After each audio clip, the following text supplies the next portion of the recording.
Hey, everybody. Welcome back or welcome to another episode of Overfilled the podcast. I'm Jason Jedlicka, joined by my wonderful co-hosts and besties in scleral lens fitting, Jamie Kuzner and Brooke Messer. Sorry, Brooke, for watching your name. So today we have a podcast we are dedicating to cases and fixing fits. And so we've got a case of our own. We've got a case that was shared with us. So hopefully we'll have time to cover all of that good stuff today and just talk shop. So Jamie, do you want to tell us what overfilled you this week first, please? Sure. I guess in my personal life, a really cool, exciting thing was Olivia had her first dance recital. She's 5. She did great. I never got to see her dance because she wanted to keep it a secret, so she didn't practice it at home. But she did so good. She wasn't even nervous. Natural on the stage, I guess, right? So that was really fun to see her up there after she worked so hard for that 1-minute dance, right? No, she did really great. So that was really fun for me on Saturday. And then in clinic, I had this really awesome patient that I fit this year. He's a surgeon, and he came in actually just for his soft lenses, and he had a scleral buckle on his left eye. So his eye was kind of like sunken in. His cornea was a little irregular. Obviously he had aniso. He came in just to get like a renewal on his soft lenses. I'd never seen him before. The soft lens obviously is like sliding all over the place because of the way his eye is shaped. So I said, can we just try to fit you in a scleral? Just try it. I'm just going to check it out. And I fit him in a scleral, and he got down to like 20/20 vision. It was like the best vision that I had ever seen in the last like 15 years. So that was really cool. And he just thanked me so much. He's like, honestly, I just thought nothing could be done with this eye. And and I fit him in a scleral too, because that eye, after a buckle, a lot of times it's more like sunken in and cosmetically a little smaller. The scleral also kind of helped to open up that eyelid a little bit more, wasn't as self-conscious. So one of those things where sometimes someone can just come into your office as a routine person, and you just kind of think outside the box, not just keratoconus or a graft. And he was super happy. And it's one of those patients going to be loyal for life. Super grateful. So it was nice to be able to help another professional, right? Another surgeon. So Yes. that was a really cool case for me. Sounds good. Thank you for sharing that. Mm-hmm. And I love the dual aspect of we got your overfilled in life and we got your overfilled with a scleral. So that was perfect. I'm going to go next because Brooke is going to go last and then transition. So I'm going to just say this week, what overfilled me was, so for a long time, our clinic at IU is me and Dr. Sue Kovacic, and then our resident, and that's kind of it. And so I've wanted for a long time to have someone else in our office, maybe like a junior faculty who had a little extra time and ambition to do things like projects and research. And so we finally this year decided to offer a position to our outgoing resident, and she accepted. So we have a new person in the office, and I'm so excited to have somebody to share my scleral lens adventures and fun at IU with. So that overfilled me, is the idea of having a new person around for the long haul that we can do all these great ideas together with. So that's She's going to replace us, Brooke. She's replacing us. It feels like possible. didn't get posted to the general public, because I mean, like maybe we would have applied. Well, it's just a visiting faculty position. So it's a temporary 2-year position. It's not a permanent position. Yeah. Anyway, you're up, Brooke. Tell us Nora finished first grade this week, so it was cute to see her, do her last week projects and bring all the stuff home. And I had a little mishap with a presentation at school where for the past like 5 or 6 weeks, they've been working on animal habitats, and hers was a dolphin. So she had to bring a shoebox to school, and she made this little dolphin habitat. And then I didn't know that they were actually presenting to parents until like the night before, and then it never got on my calendar. And so I remembered at like 1:00 the next day that she was presenting at 2:00, and I just couldn't get there. And I was, of course, just like distraught that I couldn't get to school to watch her present her dolphin habitat. So the gal that picked her up from school brought her over to the clinic, and then she presented to a bunch of us on dolphins, which was so cool. And then she got a treat from the break room. So it ended up working out pretty fun. So I was just so proud of her, how she just like stepped up in front of a bunch of adults and just presented about dolphins. So that was cute. So, but I want to know is how in the world you got the shoebox to hold water? Yeah. Well, she right. painted it blue, and then it was so cute because she used tinfoil and she made treasure at the bottom of the sea. Oh, nice. Oh, yeah. And then she like that is so sweet from the top, so it looked like it was swimming. And then she had like 5 dolphin facts that she memorized, which was super. Oh my cute. gosh. Mm-hmm. Yeah. I videotaped her presenting to Madison, my current resident. So maybe I'll have to share that on the Instagram for Overfilled. So but yeah, that was just really fun. And it was one of those where it was like, I was just wrecked inside when I was like, oh my God, I'm not going to make it because I have patients and like I didn't have time to organize my schedule to get out of clinic. And but then she came over and presented to everybody and just rocked it. So maybe she'll be a podium presenter someday. There you go. Yep. There you go. Yeah. I feel like some of the school things are really tough. Like Olivia's starting kindergarten next year, but right now it's like they'll email me like a week before to be like, oh, by the way, next Thursday at 1:00 they're doing a thing. And I'm like, our jobs are just really difficult to move around like in a week in advance in the middle of the day. So I'm already kind of nervous about missing a lot of those things. Because we don't have a work from home job, like we have patients. So we will see how it goes. I'll have to be take your advice, Brooke, and see how you deal with being a mom of little kids, and then also it's definitely a challenge. You know, it's a balance of what makes you happy on like being a working mom and a participating mom. So it's or parent, of course. Jason, I'm sure you, when your kids were younger, you went through all that too, and probably still do to an extent. But yeah. Jamie, you just have to send Colin with a recorder. I mean, Colin will be there all the time. Like Colin's always there. He's like the cool he dad that's like with all the moms. Right. Yeah, because he works from home and we live 2 miles from the school. Right. So it's easy for him, My practice is about 3 miles from the school. So it's quick too. But that's also why I opened up my own practice though. So I could go and watch my kids do a dolphin presentation in the middle of the day. You know that if you ever do have an opportunity where there's something going on at school, you can just block out a couple slots on your schedule, zip over and zip back. Yep. Cool. That's the plan. Well, I was just going to say, I had a great week in clinic, good patients and everything, but, nothing super standing out, but we're going to roll into a case, which I think this will overfill me personally, because I'm going to be taking notes. And this case is on an echo presentation. So Jason, you can go ahead and bring it up. I just threw some pictures together of this guy. So he's a really high myope that had, like LASIK, PRK, and then he ended up with, it's hard to see in these images, but he actually has a little bit of like subepithelial fibrosis that's limiting his vision. And a couple of our surgeons looked at him and decided like, nope, no more PTK, no more SK, like, because he's had these repeat fibrosis episodes. So we decided to go, so he's very oblate. And so we decided to go with a scleral, and he's just a great guy and working hard at getting him to do well. So this is basically the lens on eye after a few hours. And this image is a little bit blurry, but what I was focusing on was there's fogging there coming in at like 1:00 or so. And then I just have like my chamber sags listed. And then over to the side, you can see where we're at. So I haven't done a lot with the APS, which to me keeps it more simple. And as the APS, as the chamber, evolves with the fitting, then I start to add in my APS things as it makes sense to me. And so again, primarily our problem point for him has been sort of that like 1 o'clock.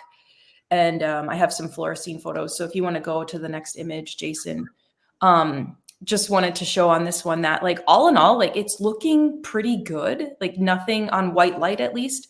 There's no like obvious areas of edge lift, you know, maybe a little bit temporally there. There's a little shadow, but it's pretty well centered. But he still just gets that little bit of fogging creeping in from superior. And we can go to the next slide. I think I have a couple. Oh, this is just showing the vault. It's a little harder to see here, but you can see that the vault is, there's probably a little room for shallowing the vault. I would say it's just a bit more than what the thickness of the lens is. And this is just a standard Zenlens, so I wouldn't anticipate it to be much more than your typical 350. I don't know the center thickness offhand, but the power is, you know, he's near Plano because of his refractive surgery. So it's, you know, nothing overly exciting from a center thickness standpoint. So again, I'm thinking my vault here is maybe 400. So my plan was to decrease the vaults after I decide what my chamber ratios are, and then bring everything down by maybe 100 microns just to decrease the ability for the stuff to accumulate in there. And then I think I have one more. Yeah. Just again, showing that like, it's pretty centered and, you know, all in all, not looking too bad from a depth perspective, but I do plan to shallow it up on the next lens. Okay. And then here you can just see that initially it actually, you know, there's just that little bit of chamber fluorescein kind of pumping in right at 12 o'clock.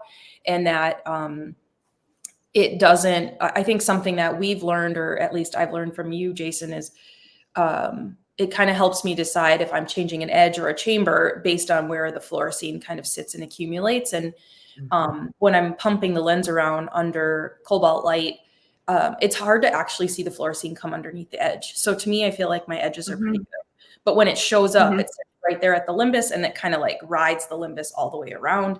And in my next, as we move into the, you know, more fluorescein pumping in, you'll kind of see what it does. But so you can go to the next slide. So again, like that. And here again, like we're maybe like a minute into the fluorescein. And so it doesn't really pump in super fast. So I know I'm close, not wanting to make a ton of changes.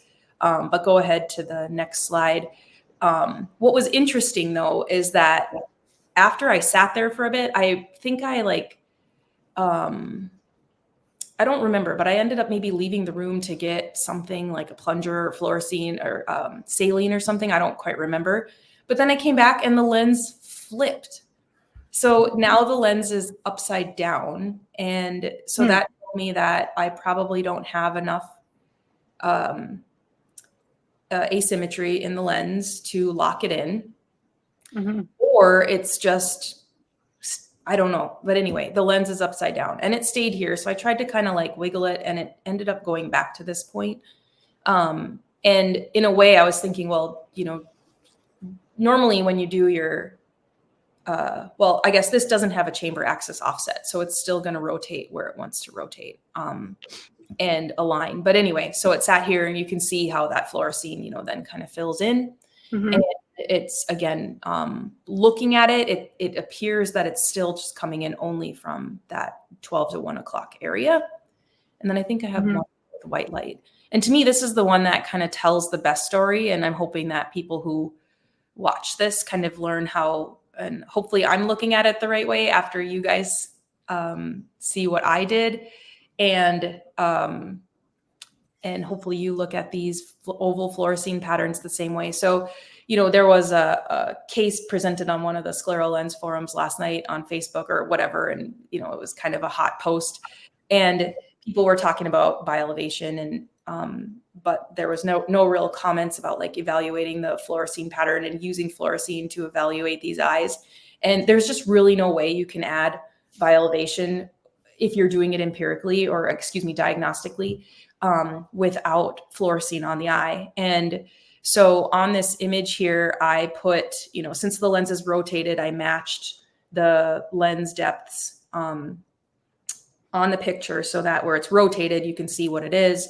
And so when I see this, you know, it's maybe a little bit low positioned. So there's not a lot of fluorescein above, but there's a lot below. So that tells me that I definitely have asymmetry there.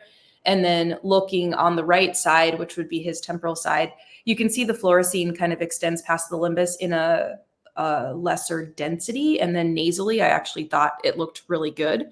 So my plan was to just, use these numbers to plan my new segs so that now the dot will end up below. And, for example, like the 4600 nasally actually looks pretty good to me. So that's going to be my new 180 seg, is the 4600 with whatever the APS was over there.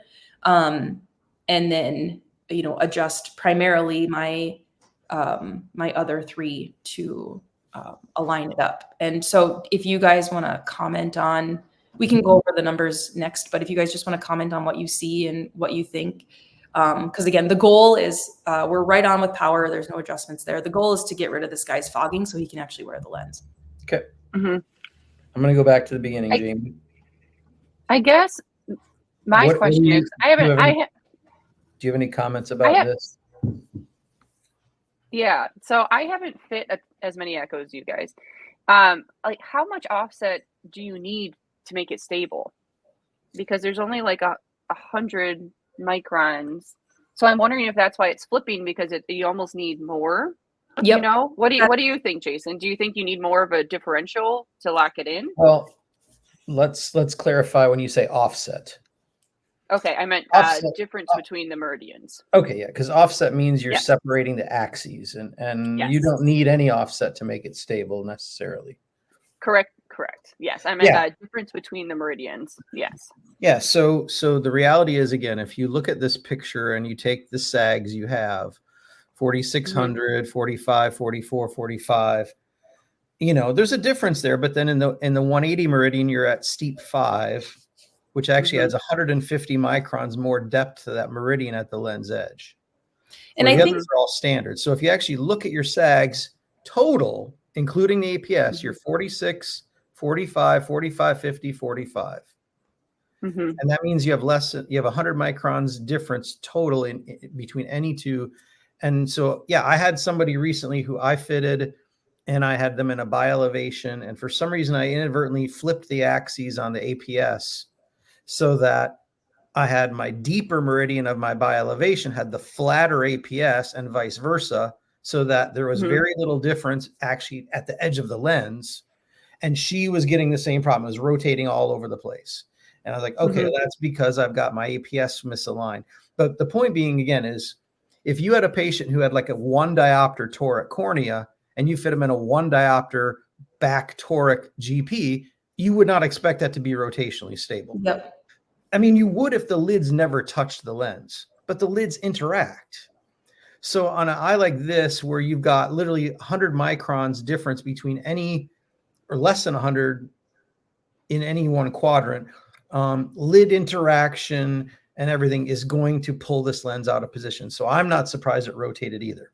Yep. And I think where initially the lens had rotated, or like my, where I started with a spherical diagnostic, like I always do, maybe added a little bi-elevation. And it's just sort of like, it's like a good reminder, especially when you get into these more complex numbers with all these options, like you have to kind of continue to look back and see where you're going. Cause it's sort of like you say, add this. And then all of a sudden I was like looking at my numbers when I was ordering this lens yesterday with consultation. I was like, gosh, like, I don't even know if I need he probably does he even need any of these fancy things? But regardless, he's a clouder, and that's kind of where it prompted to go.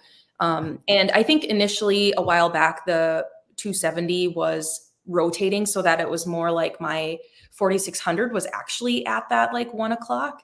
And then as I've been adjusting, it's been, getting cloudy, or like my evaluation has been getting cloudy as well as his vision. And that's where I ended up with like the 4600 and the 44, because they were more closer to the vertical. And I was trying to close down that upper one. And again, I don't quite remember, because we've done a handful of things, and he's one of my like first echo fits. And where nowadays, like my echoes have been going a lot better and a lot more efficiently, where again, I feel like I drifted away making mistakes, and now I'm trying to self-correct. But still a really good case to just talk about. And, we have a lot more to unpack on this one. There's a ton more on these slides. right, let's Oh, keep there's a lot. There's a lot more, Brooke. all right. Well, no, I'm just ready to take it. so look at this slide now here again. And again, you're what I see here is it's still inferiorly decentered a bit. Yeah. If you look at the amount of lens below the limbus and above the limbus. Okay. The other thing I notice is this temporal looseness through the APS zone. And then when we showed the fluorescein picture here, okay, so I see personally, and I don't know, does my cursor show up? Can you guys see my cursor or not? Probably not. No. I wish I had a drawing tool on here. Maybe I don't. Anyway, all right. So what I see is I see fluorescein between in the whole 3 o'clock meridian. There's fluorescein going all the way to the edge of the lens. You have a clear open channel of non-contact all the way through. Do you see that green? Mm-hmm. So actually, if I go up about 1 o'clock, there's a band of green just beyond the limbus. But I do see it coming down and landing just at the toe. And that's like right at the lid there, where the lid and the edge. Right where the lid, right where you start to see the edge of the lens come out from under the lid, you have a little area of contact, but there's a lot of green inside that. And then, but then as you go down to about 2:30, all of a sudden you don't even have any touch at all. It's completely lifting off. So again, that whole zero meridian is, to me, I would make it deeper in the by elevation and maybe leave the edge alone. I don't know, but clearly like all that whole now. sector from about 1 o'clock to 3:30, there's dye through the whole haptic. Okay. And I think if you looked at this picture now, this is where things have flipped. Yeah. Okay. Mm-hmm. So then in this picture, what I noticed, first of all, again, is down at between 5:30 and 7, I've got now dye over the limbus. Mm-hmm. But actually, the lens actually centers better in this position than it did when it was the other way around. I don't see it decentering in fairly nearly as much as it did when it was the right way. So that means maybe our chamber sags with this lens are better. I don't know. Mm-hmm. Mm-hmm. All right, so let's go back and look at your final here then and think this through. So your zero sag, you went from 4,600 with decreased limbal clearance on your initial lens to now you want to do 4,500 and steepen up the edge. Yep. And that's before so the way that these numbers look is the top is what the lens is. The middle is just adjusting the sags. And then the final is where I compensated for my decreased sagittal depth altogether. So the final has the same ratios. It's just decreasing the whole chamber by 100, I think. So anyway. So the middle row is what again, you said? The middle one is just like me working through it. So if I look at these raw numbers without considering the clearance through the chamber, so that's how I would adjust it, and to get like my ratio between the sags quadrants. And then I took each of those numbers and just decreased by 100. Oh, gotcha. My whole chamber came down evenly. So again, what I would say, and it's subtle because we don't have any blue light on this, but to me, I see fluorescein bleeding out pretty far past the limbus in the zero meridian still. Like I see yellow all the way out to like the third. The dot, the 90, right? So 0 is temporal of the patient, 90 is the dots, 180 I'm talking about 0 the way it is right now, which is the 4,400. The 4,400 sag where you have marked 4,400. I got dye all the way out to the third, or to the 0. So there's dye under the 4, there's dye under the second 4, there's dye under the 0, and it stops. So again, I think you've got you need more sag where it says 4,400, but then you need to lift the edge up. So again, more sag and flatten the edge to decrease that clearance through the sclera at where it says 4,400 there. Yep. And so yep. So the middle one is, assuming that that's 4,400. So that's why I went to 4,500. 4,500. Okay. You flatten the edge a little bit. Yeah. Yeah. Yep. I think Perfect. that's good. I would increase the depth there and flatten the edge there. I think that's smart. The other thing though too is what else I see is now that the lids are pulled a bit, it does look like it decenters a little bit inferiorly. And so the bottom, which would be the 270, right now this lens is 4,500 there, and you're going 46 or 47 even. Yep. I thought that that would help with getting rid, because there's a Yep. decent fluorescein there, and then hopefully it would pop the lens up a little Pop bit. it up. Yeah. Yep. And so then at my 90,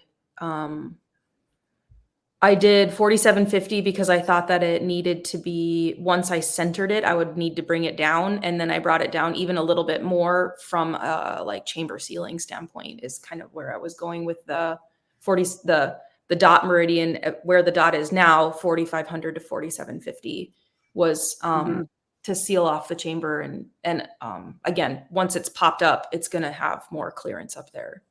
What do you think about that, Jamie? Is it too much? I think that's it might be a little aggressive, but it's also kind of confusing because I know it's like you have your numbers, but then it's like flipped. Yeah. So yeah, that's why that's the tricky part where the picture is flipped.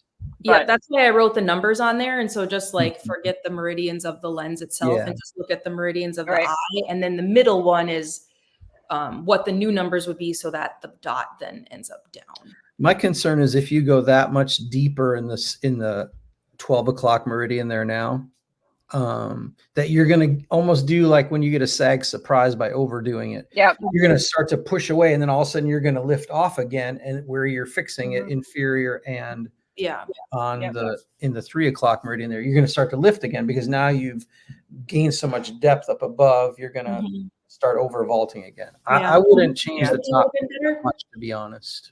Not much. Okay. I would do maybe 46 again, but I wouldn't go more than that. Okay. Yeah, because 250 is a lot, right? I feel like 250 is a lot. And if you go 100 but leave the edge, don't take any out of the edge. Don't flatten your APS any, maybe. You know what I mean? Right. Yep. Just leave the APS the way it is. So, yeah. Anyway, this is fun, but again, this is why are we doing this? Is because we're looking at the fluorescein. Yeah. Right. The fluorescein is everything to us right now. And then, like you were saying, that case that we were talking about before, where they didn't have any fluorescein pictures and they're trying to do by elevation and adjust things. It's like, how can you even begin that without fluorescein? Yeah. And we, in my Zenlens and other scleral presentations lately, we have this nice OCT, and even then, like the OCT is helpful in some ways, but gosh, like color photos are definitely the best tool when you're using this type of design. OCTs are helpful in other ways, but man, this, nothing beats a color photo really, or a video that's better. But and what's cool especially is you can even without the blue light, you can still see the fluorescein in this picture over the sclera, because it does create a yellowish hue over the white sclera, where you can see more. So I think just get used to using your fluorescein again and start really nitpicking the dye over the limbus. With sometimes like my slit lamp camera doesn't capture fluorescein that great. It's sort of weird how sometimes it's really, really good, and then other times it's bleached and it's harder to see. And so it's like, why does it do that? But anyway, so I thought that 4600 nasally looked good. I wasn't going to change anything there. And then inferiorly, I just I did add 200, so maybe I'll get a sag surprise. But I did decrease the chamber, so maybe it'll end up the same. And then here I added in a chamber axis offset -20 degrees to try and turn everything in to better match where the dye was coming in. So we'll see. Maybe it makes a difference. Maybe it doesn't. But that'll be interesting to see. I honestly, if I were you, I probably wouldn't do that. Okay. Because it's like this piece up here, because this one's a hard one again. It's like when you change so many things all at once, then you look back and you're like, oh, this doesn't look exactly like what part of this did I not get right? Sure. And so it may be one of those things where I probably, until I felt like I actually had the chamber as I could get it, then you can play with offsets a little bit more. I don't know. I feel like, because if you do your chamber offset and it doesn't line up at 340, then what do? You know, then you're like, now I got to go back to the drawing board again, because I still have issues with my chamber not aligning properly and things like that. The something that I think is challenging about the chamber axis offset is like a lot of the times it's because you're troubleshooting one meridian, and it's like, I like my 4600, but what's going to happen when I rotate that whole thing, you know? So well, and here's the reality though, is what you've got here is, again, your APS, your total sag of each meridian really isn't that different with this lens. And so where it lines up is your chamber. That is your chamber axis. So it's lining up at 180. That means, so the reality is it more appropriate to do a chamber axis offset, or is it more appropriate to do an APS axis offset? And I think when we do echoes where we're like kind of fitting them on eye, I would say it's easier to visualize how an APS offset works easier than a chamber offset. So I would agree with that based on my experience. Just maybe another reason to not do the offset. Yeah. So does that bring us to our What do you think? action of we need more of like this? More cases? Need more cases? Absolutely. Yes. And we've had some submitted too, which we're going to share on our next episode. And it doesn't have to, I mean, Brooke had a beautiful, like, that was a really beautiful case, honestly. And I think that lens looks really good. I think you're just really nitpicky. I mean, you're a perfectionist too, right? I wouldn't even touch it if he wasn't able to, if he was able to wear the lens, but right now he can't because of clouding. And we've already done all the things, you know, he's tried every filling solution, clear care, you know, all the different stuff. So we've messed with all that. And I'm just grateful he's super kind and willing to work through it. And because it was one of those where I was working on Biolevation, then said, hey, I have this new design. Do you mind if I work through it? And he's an instructor at UND. So thankfully he's got the teacher spirit and letting me, you know, learn on him. And, but anyway, so I'm just grateful he's very nice. But like you said, cases, we know we don't need to be a whole PowerPoint. If you don't want to, when you submit your cases, just a video, a couple, you know, if you have OCT or a photo of the lens or topographies, you know, you don't have to spend an hour on it. Just make it, you know, just throw it up there and we can just chat about it. Yeah. And I really hope that these types of podcasts are helpful. I mean, really, you have to be on YouTube to see this one, because without the images, the audio is maybe not as helpful. But I think that this could be very helpful to educate others on, you know, how we think about fitting scleral lenses well and improving outcomes. Absolutely. Yeah. Yeah. Maybe we just need to do a whole podcast on interpreting fluorescein patterns under sclerals. Yeah. That'd be kind of fun. That'd be a good one. There you go. That's definitely have enough of those. As I've been working through the Echo, I have tons of really, really bad fits. Well, and so that could be part of the call to action, especially if you guys have cases where you've got some nice fluorescein pictures, where we can pick them apart like we just did with Brooke's patient and see where we see the dye and what that means to us. And I think those would be fun cases to look over too. So again, if you do have cases and you want to do our call to action, and we do have one, again, thank you for the one we have, and we will get to that next week, I promise. But please feel free to email them to us, overfilledthepodcast@gmail.com, or you can share them through overfilled_the podcast on Instagram, or the Overfilled the Podcast page on Facebook. Any way, shape, or form to get them to us, we promise they will get on here and we will talk about them. Anything exciting to share about your week ahead, gang? Just a long weekend. Yeah, we get an extra day off. Cousins and Brian's sister is bringing her kids and family out to the lake, so we're excited about that. Awesome. Jamie? Just heading north to see some of my friends, so we'll be on Lake Huron. So looking forward to a nice long weekend just with friends. How about you, Jason? Awesome. Well, wedding anniversary this weekend, Oh, and then probably going to a baseball game on Monday. So how many years? 28. Wow, that's amazing. Getting there. How's Hansy boy? What's that? How's Hans? He's good. They were here yesterday to visit for a few hours. So definitely crying and fussing more, but it's all good. Yep. Well, thank you everyone for being here for this podcast, for taking it all in and sticking with us through it. Again, if you were listening to this and you didn't get to see the whole thing and you want to look at the images we talked about, I think it's pretty cool. Make sure you're watching this on YouTube. The link should be around somewhere on here. But it is just Overfilled the podcast on YouTube as well. Feel free to subscribe so you know when we put up a new episode. And until next week, enjoy fitting those scleral lenses and share with us your cases, please. See you later. Bye. Yeah. See ya. Bye.